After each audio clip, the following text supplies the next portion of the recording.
So as we've heard, I'm going to be talking about including older people in health and social care research. So I'm going to talk a little bit about why inclusion of older people in research matters.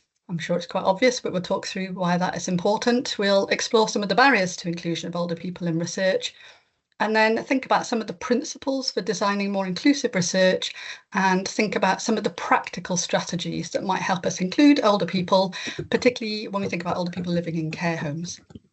We're also going to talk about some of the public involvement opportunities, because of course that's a very important component to all of this.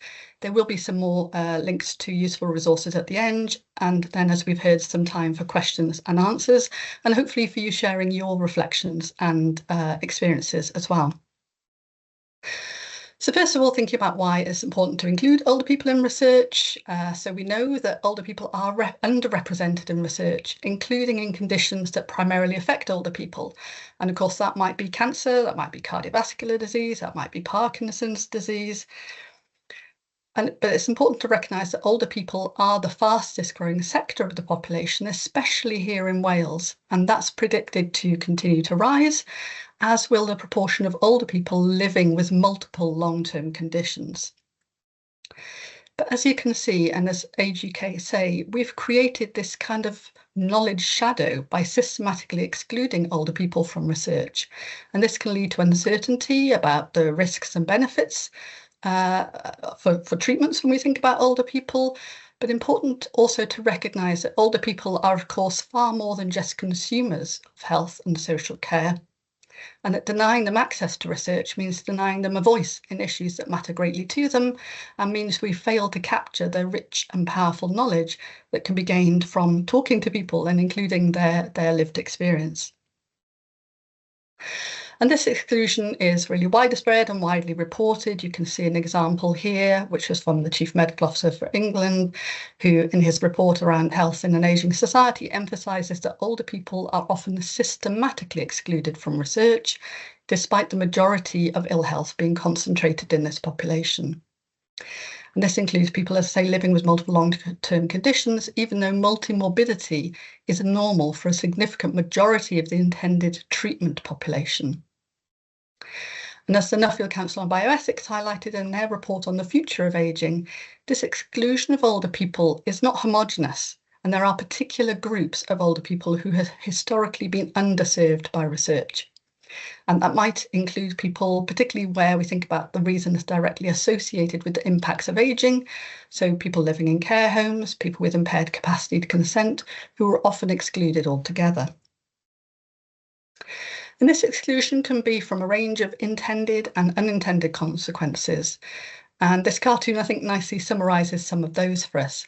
So we think about some of the exclusion criteria you can see on the left-hand side there. So people who are older, perhaps where people don't have English language skills, but it's often the more subtle factors, some of those shown on the right-hand side, where we exclude people that have a history of organ dysfunction or prior malignancies. And of course, all of those are more likely to exclude older people.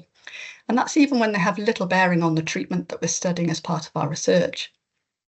But there are other barriers too, represented by the kind of steps you see there, which don't feature in the eligibility criteria, but these might be some of the more logistical and practical issues. So the physical location of research, geographical location of research, and where people get their treatment compared to the centres that we run research in. And of course, whether things like the trial information is accessible to those perhaps who might have additional communication and capacity or literacy needs. So useful, I think, just to pause for a moment and think about just how old is an older person? At what age does someone become old? And of course, your view might well change over time, particularly as you get older. And I know that mine has, and it's probably something quite different to my children's view of what an older person is. But I guess useful to take a moment to ask yourself, at what age does someone become old? And of course, the short answer is that older people are getting older. So back in 2001, when we had the National Service Framework for Older People, they described older people as those who've completed their career in paid employment, or perhaps their time bringing up children, which might be from the age of 50, or retirement age, which at the time was 60 for women and 65 for men. The NHS now says that generally someone over the age of 65 might be considered older, although acknowledging that, of course, people can biologically age at different rates. The ONS says that due to population and sex-related differences, there isn't any universally accepted chronological age for defining older people, but they suggest that old age may be considered to start at around 70 years old. And that classification has been adopted by some organisations, including the National Institute for Health in the US. And then there's the suggestion of categories, where we might have the youngest old, middle old, and oldest old. But of course, people are as diverse and heterogeneous as the whole population is, and there is a social gradient in life expectancy, where males living in the most deprived areas in Wales can expect to live 9 years fewer compared to those in the least deprived areas, and their time spent in good health is 16.9 years less. In females, that life expectancy is 7.7 years fewer than in the least deprived areas, and the life spent in good health is 20 years less. So what might some of the barriers be to including older people in research? Well, we know from the evidence that they might be less likely to actively seek participation in research, even though they report very high levels of willingness to take part. They might be less likely to respond to those more kind of impersonal or mass forms of communication, like websites or mailing out leaflets. We know that gatekeepers can encourage or discourage people from taking part in research, and they can strongly influence the decision to take part. And that might be especially so in older people who may be perhaps more dependent on family members and friends. And family members and carers may be reluctant to support participation in research, perhaps due to the commitments involved, including their time and the time to support the person to attend follow-up appointments, for example. We know that health and social care professionals may have concerns about the older person taking part in research, viewing it as too burdensome for them without necessarily asking them. And we know that older people may have mobility issues compared to a younger population, and so issues around lack of transport or the comorbidities that limit their physical abilities might impact. So travelling a distance to take part in research and the travel time involved can present challenges. We might think about the complexity of information provided to participants, where giving them very detailed explanations of the benefits and risks of a study might magnify older people's concerns about taking part. But of course, ensuring that we do need to ensure that they are adequately informed.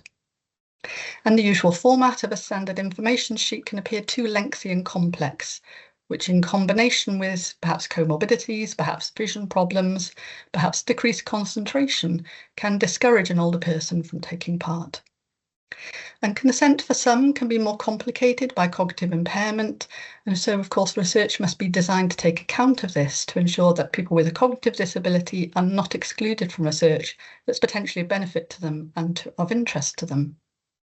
And older people will generally have higher morbidity and mortality incidence compared to these younger populations. And we think about comorbidities often being an exclusion for participating in research, especially clinical trials, because it's thought to increase the amount of what they might call noise. So essentially the events that are unrelated to the trial, but which may impact on the analysis.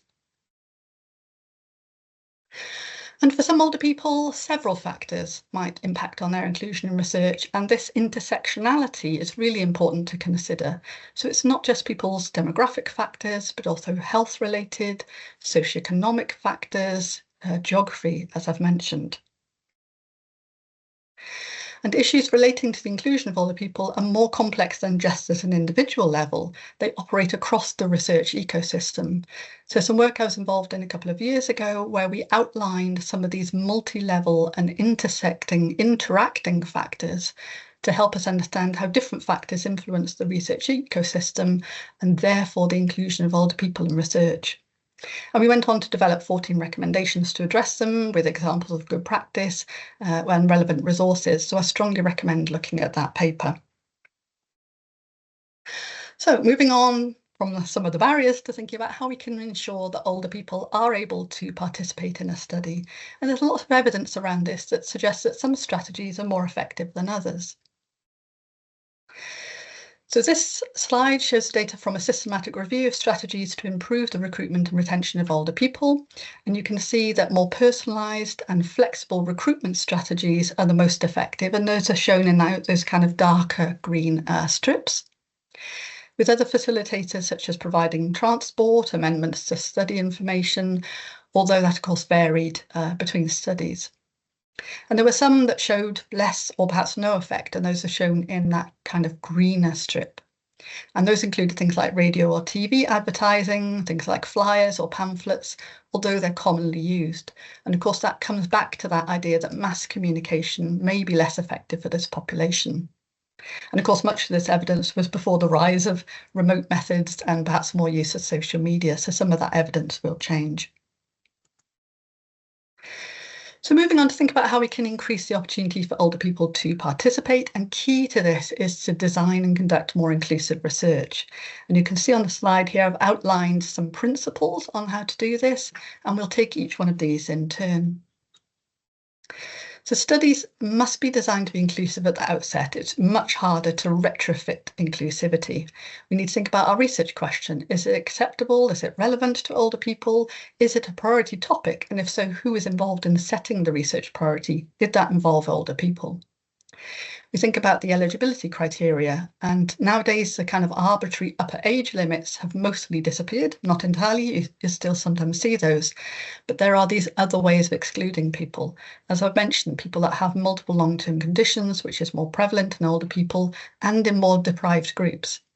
So excluding people with one or more other conditions, or those living with frailty, will disproportionately exclude these groups and of course reduce our pool of potential participants. Effective recruitment strategies need to be specifically tailored to this population. We think about the mode of recruitment, the person doing the recruiting, and that matters. So, for example, telephone calls may be more appropriate, and that kind of personal touch approach is more successful with this population. But researchers will need those kind of really good interpersonal skills and, of course, have sufficient time and resources in order to make this positive impact. And researchers, importantly, must remain flexible in their approach. Already touched on the idea of reduced mobility and transport difficulties, and these are recognised as a barrier to recruitment. So researchers could offer to cover transportation costs, perhaps offer taxi vouchers, or perhaps where possible travel out to the person's home to conduct the research, all of which, of course, needs to be costed into grant proposals. We think about when we make appointments to meet with older people, those will probably need to be arranged around perhaps fixed home carer appointments or other health appointments that they might have. We think about the physical environment in which we're conducting our research and needs to be appropriate for older people who may have mobility, balance impairments, and whether there are adjustments such as ramps, lifts, wheelchair access, perhaps appropriate toilet facilities for people that might have some of these difficulties. And of course, older people will vary as to how much they want to involve their family members or carers in a study. But engaging with carers can be helpful where this is preferable to them, particularly if they might have communication problems. And of course, if they're bringing family members or carers along to a research appointment, important to consider their needs as well. Think about the logistics of appointments and the timing with work, for example. And also thinking about our method of approach. So where possible, keep it flexible, keep it evidence-based. For example, a systematic review showed that an opt-out opportunity to take part rather than opt-in was more effective recruiting to 2 studies, but of course that's not always appropriate. But another study, recruitment increased by using telephone contact by a research nurse after sending out information in which people were told that there would be a nurse contacting them, and that was more effective than having no telephone contact. And of course, we're increasingly moving towards more electronic recruitment methods and e-consent models, accelerated during COVID, but very much become our kind of new way of working for some studies. But it's important to remember that people who are less digitally literate are more likely to come from the population groups who are older, who have low socioeconomic status, and that puts them at greater risk of exclusion. So older people might be less likely to own or use smartphones or connect to the internet, for example. And this digital exclusion can also widen the health inequalities these groups already experience. So if we are using electronic methods, we need to also have equivalent non-electronic routes for older people and those who are less digitally literate to not only be able to take part, but to know about the opportunity to take part. And where we might have an intervention, we might need to think about whether we need to adapt it in terms of thinking about the accessibility, acceptability, feasibility for older people. And of course, public involvement plays a really key role in that, and I'll come back to that in a little bit. And depending on the group, they may have high levels of mortality. So think about our sample size, which might need to be adjusted to allow for that. So for example, when we do a study in care homes, we know at the moment the average length of stay in a care home is around 12 to 18 months. So our sample size would need to account for participants being lost to follow-up as a result of withdrawal or perhaps death during the study. And then think about our analysis and whether we might need to anticipate a different effect in different subgroups. For example, older people, frailer people, cognitive impaired may respond differently to an intervention than younger, fitter, or less cognitively impaired people. We might think about, particularly if we think about hip fracture, cancer outcomes, for example. And then, of course, dissemination, and really important that we think about mirroring our recruitment approach. So using the same issues around accessible information, the different routes and how we'll contact people. And again, public involvement really important here. And you can see on the slide here, I've mentioned TIPTO, which is a trial we're currently running at the Centre for Trials Research, which is a trial of a self-management intervention of older people who have osteoarthritis and are living with other health conditions. And we've designed that to try and maximise inclusivity, including having flexible options for people being able to take part. So they can provide consent, they can receive the intervention, provide their data, either by phone or online, or where possible, someone going out to their own home or another location, such as a clinic. And that we've also built in kind of different sites as well to help us recruit. So through physio clinics, but also other settings in the NHS, GPs, for example, but also through community organisations and using research registries to try and maximise our reach. And then we can think about navigating gatekeepers, and this is something that often comes up a lot when we think about research. And the main way of addressing this is really through enlisting their cooperation. And that, of course, involves good communication between the researcher and potential gatekeepers, because, of course, if they understand the value of research and the benefits to those in their care taking part, they might be more likely to support their inclusion. And that can mean us spending time developing information leaflets for relatives, friends, and for staff, not just for participants, so they know about the study and any benefits and risks in detail. We also might need, of course, to answer their questions and concerns on a one-to-one basis. As well as thinking about that knowledge component, we might need to address any kind of ethical and practical concerns they might have about involving older people and who are frailer in research. And we think about the messaging, particularly there, about the importance of ensuring evidence-based care for older people and how actually we protect people that might be conceived as vulnerable through research, not from research. And then we think about ethical review processes. And that, again, can often really be a really big concern for researchers.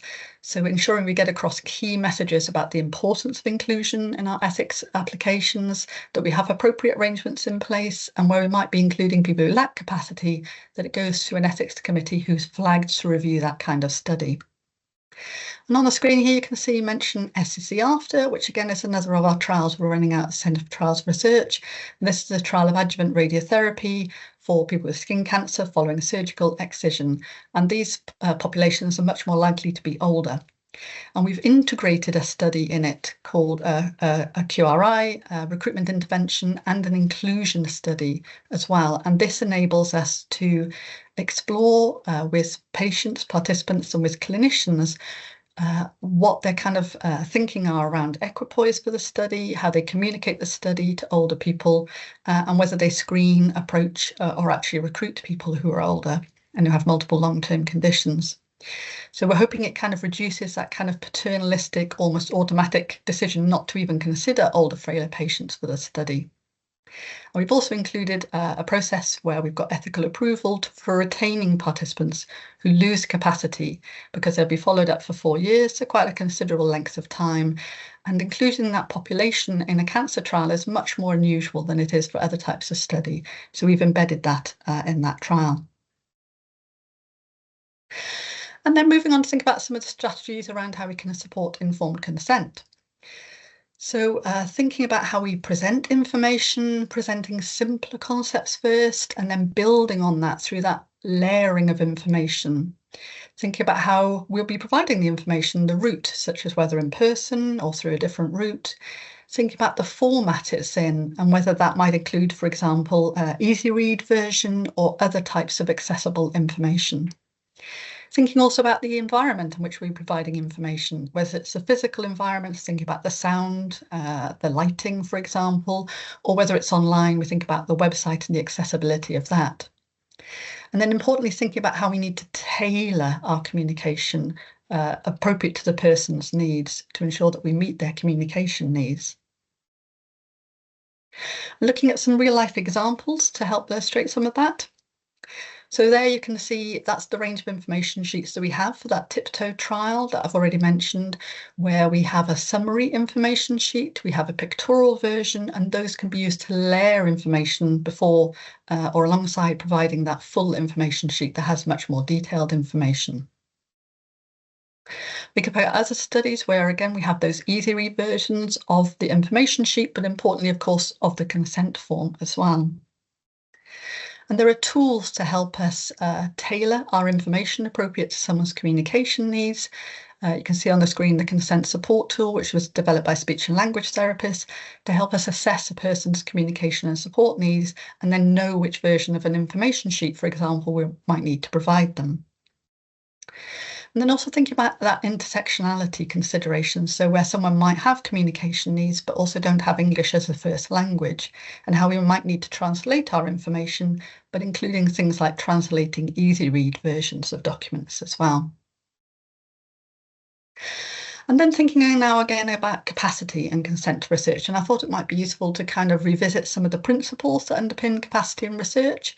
And these, of course, are primarily drawn from the Mental Capacity Act, which governs research involving adults lacking capacity to consent in England and Wales, different legal frameworks elsewhere in the UK. And of course, different legal frameworks that cover the clinical trial regulations, which are covered by the clinical trial regulations that cover clinical trials. And some of those key principles are that there's a legal presumption of a capacity. So we don't go on whether someone has a diagnosis of a condition, for example. We assume capacity unless we have concerns otherwise. We need to do everything practicable to enable people to make a decision for themselves, and they have a right to be supported to make a decision for themselves. And we used to think about best interests for this population when we think about health and care decisions. But there is an exception for research from that best interest principles because there are other safeguards in place, and I'll come on to those in a moment. And I've mentioned about clinical trials being regulated separately, and of course the legal frameworks and hence the ethical approvals will differ across the UK, again depending on the type of study it is, and we can look at a summary of that as well. So some of the strategies, think about how we involve people who might have impaired capacity in our research. Again, think about layering of information, having accessible versions, and of course that might include a video format where it's appropriate. Where we have concerns that someone might lack capacity, we need to undertake an assessment of capacity. And that would involve seeking input from perhaps family members or friends, thinking about how we might support their communication, hearing aid, glasses use, those sorts of things, but also the best place and time at which to undertake an assessment. And for people that are assessed as lacking capacity, we need to have a process in place for identifying appropriate people to act as a consultee or a legal representative. And that can be in a personal role, so again, a family member or friend, or it can be in a professional role, so perhaps their usual care team, their GP, someone like that. And we would provide them with information and might ask them to sign either a consultee declaration form or a consent form if it's a clinical trial. And for all our studies, we should really be thinking about planning ahead. So consent to a study doesn't survive the loss of capacity unless it's a clinical trial. So we might need to plan ahead if we might expect participants to lose capacity during a study. And that might include involving a statement about the process we will follow in our information sheets and consent forms, and then seeking a consultee input if someone does lose capacity about whether they think the person would want to continue in the study. And having included that information in the consent form gives us a strong indication that the person would want to continue in the study should they lose capacity. And of course, all of this is a process. It's not a one-off event.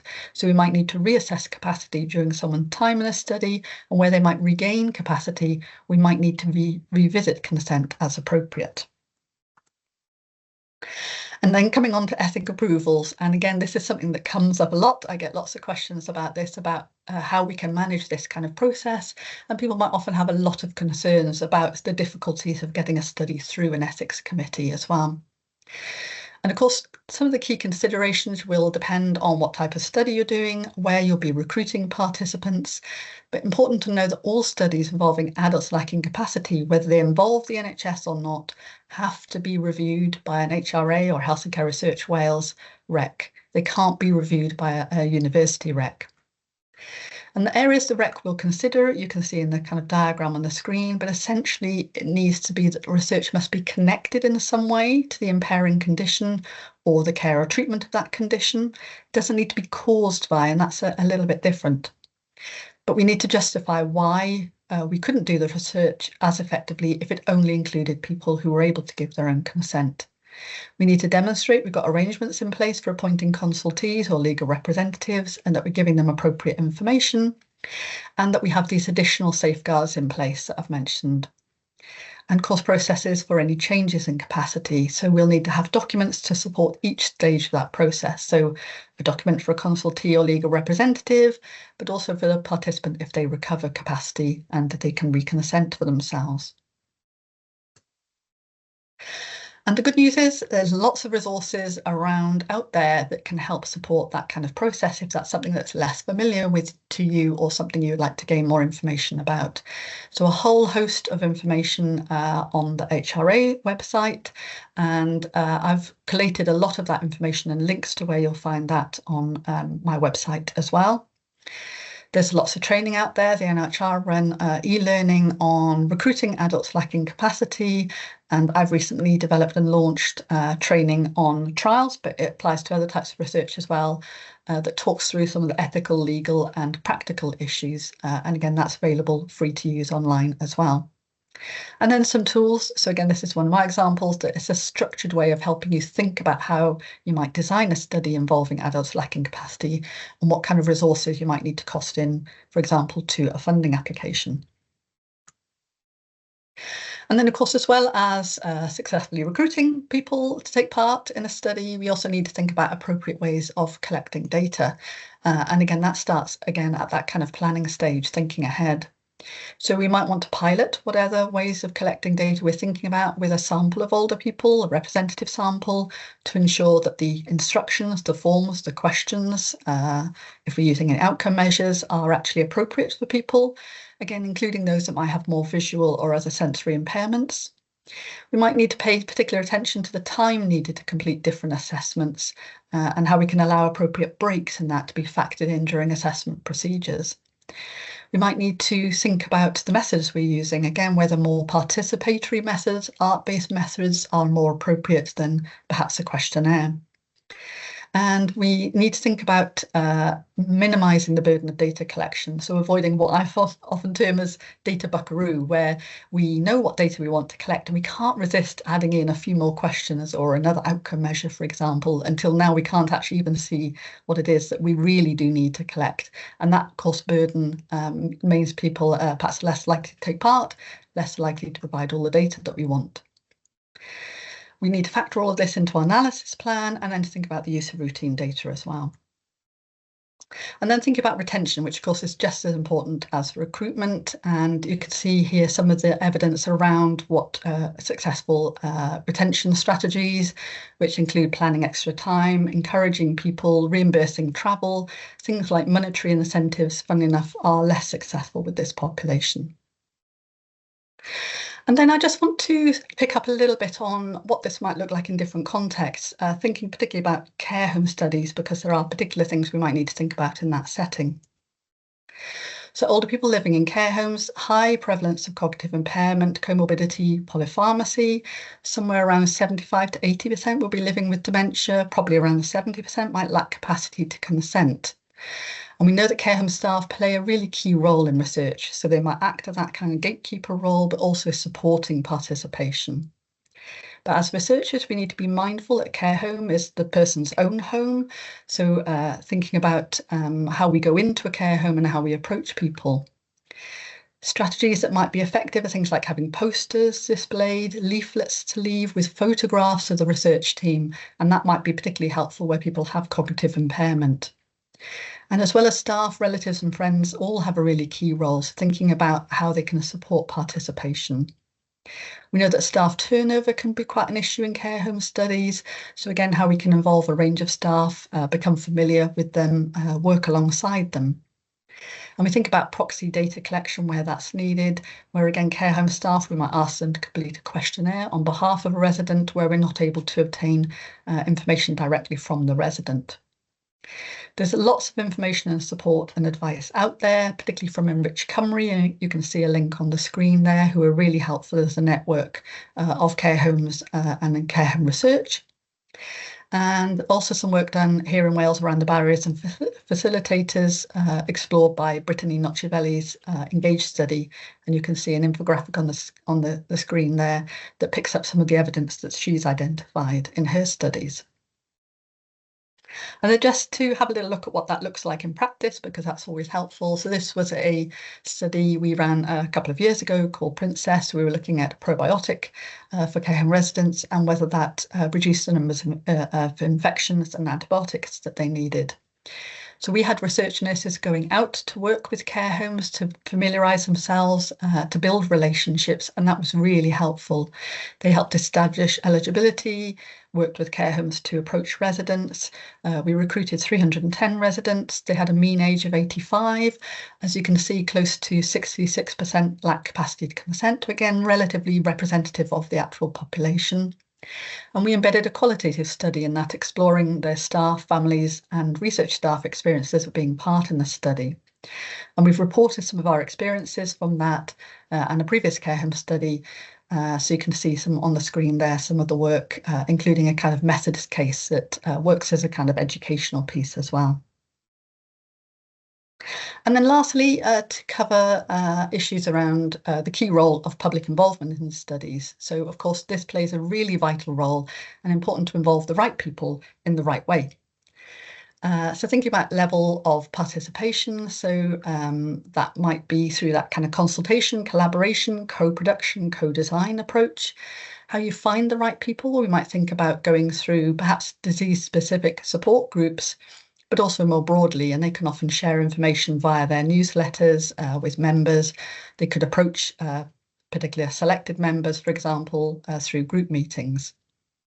And of course, there might be particular issues we need to consider when we think about involving older people from public involvement perspective, whether they might have additional issues around memory, for example, or also perhaps reduced confidence to make a contribution. So we need to think about how we can enhance communication, thinking about ensuring our public involvement information is accessible in exactly the same kind of ways, how we might adapt some of the processes, how we might meet with people ahead of time, for example, have a different pace to meetings, use more visualization and perhaps less written words to support. Of course, people might have limited mobility. So again, the choice of venues where we're conducting public involvement activities, we might need to think about more accessible venues or those that are more familiar to people. So perhaps more community groups. And of course, establishing real relationships is really key here, and that regular contact and ongoing support and feedback. When we hold meetings early on, that can really give a chance for people to develop relationships, get to know each other. We might think about having a named contact, for example, so someone that the person can contact on a regular basis, provide them with ongoing support, perhaps briefing and debriefing before and after team meetings to ensure they're able to stay involved. And you can see here from a real census on engaging older people in health and care research, from a involvement perspective, and that summarises everything we've kind of looked at here. So thinking about the different stages of engagement, thinking about the environment, how we plan, establish, build and transition at the end of a study, because that's also really key. So if your project is coming to an end, might need to think about decisions about how to conclude a relationship are also very important and perhaps less spoken about. And of course, that might move on to thinking about dissemination or knowledge translation activities, or perhaps planning future research. And of course, all of those would be aligned with the UK standards for public involvement. And then just to highlight that in addition to the usual routes we might involve people, particularly through Health and Care Research Wales community, other organisations, again, really helpful for involving older people. So Alzheimer's Society, Stroke Association, Age UK, Parkinson's UK, all of whom often have networks of people that they can share invitations to be involved in public involvement activities. And a lot of those then focus also on inclusive involvement. We think about the Centre for Ethnic Health Research, for example, and often they'll be able to reach carers whose perspective might also be very important. So as time is moving on, I'll conclude there, but just to say that older people, as we've talked about, are often either explicitly or implicitly excluded from research, and this leads to poorer quality studies and a lack of evidence-based care. We need to consider inclusivity at the earliest stage, supporting people to participate, including accessible information, think about where people who lack capacity might need to be included, think about the ethical and legal requirements, and importantly, drawing on the information and support and evidence that's available to us to help include older people in research. And of course, really key to this is inclusive public involvement that's essential throughout. So I'll leave you with my contact details and a QR code to reach the website with all the information about capacity and consent, and hopefully some time for questions and people's thoughts. Thanks very much.